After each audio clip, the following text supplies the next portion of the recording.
అందుకు ఇక్కడ ప్రవక్త అంటా ఉన్నాడు, మీ పెదవులు అబద్ధములు ఆడుచున్నవి. కనుక ఇప్పుడు మన పెదవులను పరీక్షించుకోవాలి.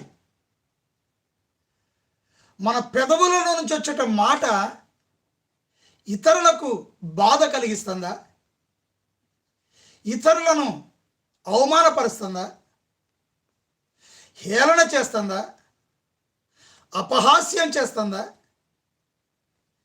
నిందిస్తుందా, అవమానపరుస్తున్నాయా, లెక్క చేయకుండా ఈ పెదవులు మాట్లాడుతున్నాయా,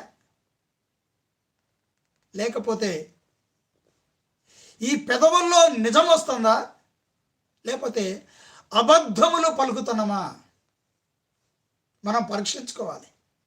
మీ పెదవులు అబద్ధములు ఆడుచున్నవి. ప్రతి విషయంలో తండ్రి